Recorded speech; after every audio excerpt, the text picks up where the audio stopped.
Hello, hi കൊടുക്കൂ. ഇതിൽ കൂടുതൽ എന്തോ വേണം. അപ്പോൾ ഇന്ന് സൺഡേ ആണ്. നമ്മൾ ഒരു ബിരിയാണി പ്രിപ്പറേഷൻ്റെ വീഡിയോ ആണ് ഇന്ന് ഇടാൻ പോകുന്നത്. വ്ളോഗാണ് കേട്ടോ. അവൻ ഹൈ തന്നു കേട്ടോ എല്ലാവർക്കും. അപ്പം വ്ളോഗാണ്. അപ്പോൾ നമുക്ക് കൂടുതലൊന്നും ഇതിൽ ഞാൻ ഇൻട്രോയിൽ പറയുന്നില്ല. അപ്പോൾ എല്ലാവർക്കും ലിയാൻ വ്ളോഗ്സിലേക്ക് സ്വാഗതം. അത് പറയാൻ മറന്നുപോയി. അപ്പോൾ നമുക്ക് വീഡിയോയിലേക്ക് പോകാം. അപ്പം വീഡിയോ ഇടാൻ ഒരുപാട് ലാഗായി. അതായത് ഇപ്പോൾ ഒരു 3 ആഴ്ചയ്ക്കിപ്പുറം ആയിട്ടുണ്ടാകും.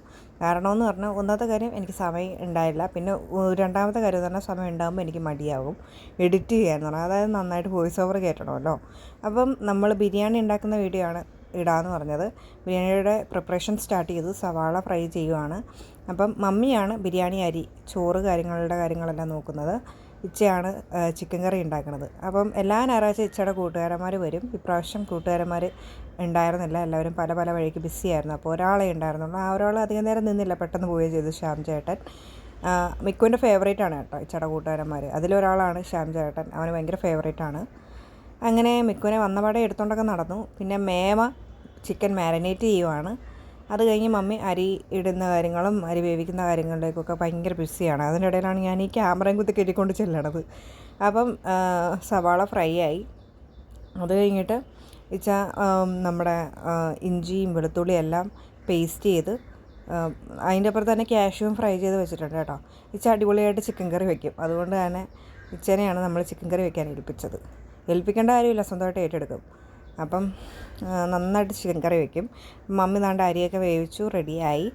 ഇനി നമുക്ക് ദമ്മിടാനാണ് നമ്മൾ ആദ്യം വിചാരിച്ചത്. പക്ഷേ ഇത്രയും ദമ്മിടുമ്പോൾ ചിലപ്പോൾ അഥവാ ഒരുപാട് വന്നു കഴിഞ്ഞ് ചീത്തയായി പോയാൽ കഴിഞ്ഞാൽ ശരിയാവില്ല. അപ്പോൾ അതുകൊണ്ട് തന്നെ ദമ്മിടണ്ടെന്ന് വിചാരിച്ചു, സെപ്പറേറ്റ് ആയിട്ട് കഴിക്കാമെന്ന് കരുതി.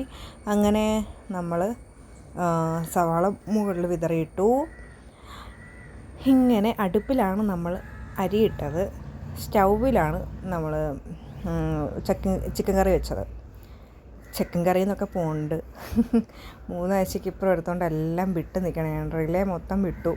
അതായത് ബിരിയാണിയായിട്ടുള്ള എല്ലാ കമ്പനികളും വിട്ട് നിൽക്കുന്നത് കൊണ്ടാണ് ഞാനിങ്ങനെ സംസാരിക്കുന്നത്. അതിനുശേഷം ചിക്കൻ മാരിനേറ്റ് ചെയ്ത ചിക്കൻ ഇച്ചതാണ്ട് കറി ഗ്രേവിയിലേക്ക് ഇടുന്നുണ്ട്. നല്ല ടേസ്റ്റല്ലേ.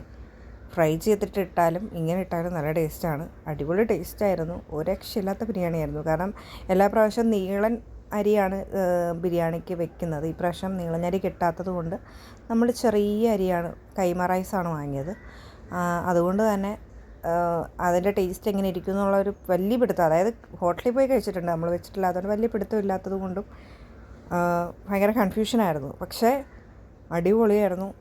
ഇത്ര ഒത്ത് കിട്ടിയിട്ടില്ല. അമ്മാതിരി അടിപൊളിയായിരുന്നു. അങ്ങനെ ചിക്കൻ കറിക്കുള്ള പ്രിപ്പറേഷനൊക്കെ ഇങ്ങനെ കഴിഞ്ഞു. ഏകദേശം തിളയ്ക്കാനാണ് കുറേ സമയം വേണ്ടത്. അതിനിടയ്ക്ക് ചിക്കൻ കറിയുടെ ഗ്രേവിക്ക് അടിപൊളി ടേസ്റ്റ് ആയതുകൊണ്ട് ഞാനും മേമയും കോരി കുടിച്ച് തീർക്കണമായിരുന്നു കേട്ടോ. ഗ്രേവി കൂടുതലുമായിരുന്നു. അങ്ങനെ ചിക്കൻ കറി ഇങ്ങനെ വേവാനായിട്ട് ഇങ്ങനെ കാത്തിരിക്കണേ. ഇച്ചയ്ക്ക് ഭയങ്കര ഇഷ്ടമാണ് നമ്മളിങ്ങനെ ചിക്കൻ കറി ഉണ്ടാക്കുമ്പോൾ ഇങ്ങനെ ഇടയ്ക്കിടയ്ക്ക് ഗ്രേവി ഇങ്ങനെ ടേസ്റ്റ് ചെയ്യാനിങ്ങനെ നോക്കുന്നത്. ഇച്ചയ്ക്ക് ഭയങ്കര ഇഷ്ടമാണ്. അങ്ങനെ അതെല്ലാം ഇളക്കി പ്രിപ്പറേഷനായി. അവിടെ അരിയൊക്കെ വെന്തു, എല്ലാം അത് ഡെക്കറേഷനൊക്കെ ചെയ്തു. മമ്മി എടുത്ത് അകത്ത് കൊണ്ട് വെച്ചിട്ടുണ്ട്. ഇനി ചിക്കനും കൂടെ വെന്താൽ മതി. അപ്പോൾ നമ്മളിങ്ങനെ സംസാരിച്ചുകൊണ്ടിരുന്നപ്പോഴാണ് ഈ ചിക്കൻ ഓക്കെയാണ്. നമ്മൾ ബിരിയാണി കഴിക്കുമ്പോൾ ഒരു മുട്ട പുഴുങ്ങിയത് ഉണ്ടാവുമല്ലോ. അപ്പം അവസാനമായപ്പോഴാണ് ഞങ്ങൾക്ക് ആ ഒരു തോട്ട് വന്നത്. അതായത് മുട്ട പുഴുങ്ങിയതും കൂടെ വെച്ചാൽ എന്തായാലും ഇത്രയും വരെ ചെയ്തില്ലേ, എന്നാൽ ഒരു മുട്ട പുഴുങ്ങിയതും കൂടെ ആകാം എന്നുള്ളൊരു തോട്ട് വന്നു. അങ്ങനെ പെട്ടെന്ന് കടയിൽ പോയി മുട്ട വാങ്ങിക്കൊണ്ട് വന്നു. മുട്ട വാങ്ങിക്കൊണ്ട് വന്നിട്ട് ഞങ്ങൾ മുട്ട പുഴുങ്ങാനൊക്കെ ഇട്ടിട്ടുണ്ട് കേട്ടോ. അങ്ങനെ മുട്ട പുഴുങ്ങിക്കൊണ്ടിരുന്നപ്പോഴാണ് മേമ നാരങ്ങ വെള്ളം ഉണ്ടാക്കുന്നത്. നല്ലൊരു നറുനീണ്ടി ഇരിപ്പുണ്ടായിരുന്നു നമുക്ക്. അങ്ങനെ നറുനീണ്ടി സർബത്ത് എടുത്തിട്ട് നമ്മളൊരു സർബത്ത് ഉണ്ടാക്കാമെന്ന് കരുതി. എന്തൊരു ഉച്ചയല്ലേ, എല്ലാവരും ഇങ്ങനെ ഓരോരോ ജോലി ഓട്ടത്തിനിടയ്ക്ക് ഇതൊരു ആശ്വാസമായിരിക്കുന്നുണ്ട് മേമ വെള്ളം ഉണ്ടാക്കാറുണ്ട്. അങ്ങനെ നമ്മുടെ ചിക്കൻ തിളച്ചു, ഏകദേശം വറ്റി ഗ്രേവിയായി. നമ്മൾ പാത്രത്തിലേക്ക് കഴിക്കാനെടുക്കുവാണ് കേട്ടോ. കുറച്ച് കഴിഞ്ഞിട്ടാണ് നമ്മളെടുത്തത്. സമയമൊക്കെ കൊടുത്തു. 1 മണിക്കൂറോളം ബിരിയാണി അവിടെ ഇരുന്നു. ആ നേരിയ ചൂടോടെയാണ് നമ്മൾ കഴിച്ചത്. ബിരിയാണി ചോറും എടുത്തു, മുട്ട വെച്ചു. നല്ല ഭംഗിയുണ്ടായിരുന്നു കേട്ടോ. അത് കാണാനും കഴിക്കാനും നല്ല ടേസ്റ്റായിരുന്നു. മനസ്സ് നിറഞ്ഞു, വയറ് നിറഞ്ഞു.